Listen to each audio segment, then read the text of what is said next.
بسم اللہ الرحمن الرحیم۔ صرف 5 منٹ کا مدرسہ قرآن و حدیث کی روشنی میں 28 جمادی الاولیٰ اسلامی تاریخ۔ غزوہ خندق میں صحابہ کی قربانی۔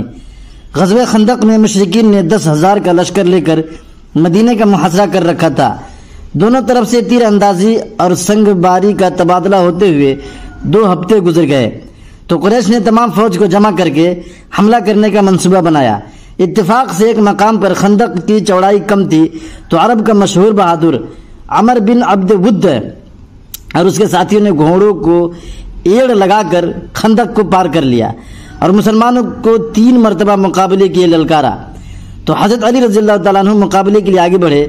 تھوڑی دیر دونوں نے اپنے اپنے جوہر دکھائے، بالآخر حضرت علی نے اس کو نمٹا دیا۔ یہ منظر دیکھ کر مشرکین پر رعب طاری ہو گیا اور مقابلے کی تاب نہ لا کر بھاگ گئے۔ حملے کا یہ بڑا سخت دن تھا۔ کفار و مشرکین کی طرف سے نیزوں اور پتھروں کی بارش ہو رہی تھی۔ چنانچہ 1 ماہ کے طویل محاصرے کے بعد اللہ تعالیٰ کی غیبی مدد آئی اور ایسی ٹھنڈی و تیز ہوا چلی کہ ان کے خیمے اکھڑ گئے۔ لشکروں میں افراتفری مچ گئی۔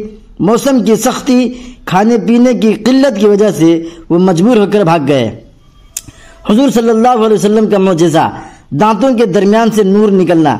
رسول اللہ صلی اللہ علیہ وسلم کے سامنے کے دونوں دانت کشادہ تھے، بات کرتے ہوئے ان کے درمیان سے نور نکلتا ہوا محسوس ہوتا تھا۔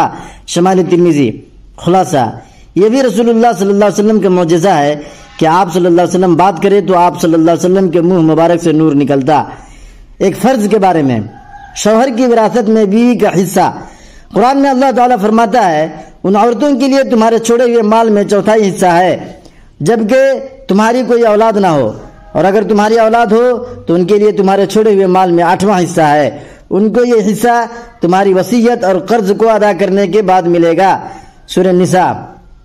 فائدہ: شوہر کے انتقال کے بعد اگر اس کی کوئی اولاد نہ ہو تو بیوی کو شوہر کے مال کا 1/4 حصہ دینا، اور اگر کوئی اولاد ہو تو 8واں حصہ دینا ضروری ہے۔ ایک سنت کے بارے میں، غم کے وقت یہ دعا پڑھے۔ رسول اللہ صلی اللہ علیہ وسلم نے غم و مصیبت کے وقت اس دعا کو پڑھنے کے لیے فرمایا: انا للہ و انا الیہ راجعون، اللہم اجرنی فی مصیبتی واخلف لی خیرا منہا۔ ترجمہ: ہم سب اللہ کی ملکیت میں ہیں اور اسی کے طرف جانے والے ہیں۔ یا اللہ، تو مجھے میری اس مصیبت میں ثواب دے اور مجھے اس سے بہتر بدلہ عنایت فرما۔ مسلم شریف۔ ایک اہم عمل کی فضیلت، اللہ کے راستے میں موت آنا۔ رسول اللہ صلی اللہ علیہ وسلم نے فرمایا جو اللہ کے راستے میں قتل کیا جائے یا اس کو موت آ جائے تو وہ سیدھا جنت میں جاتا ہے۔ مستدرک حاکم۔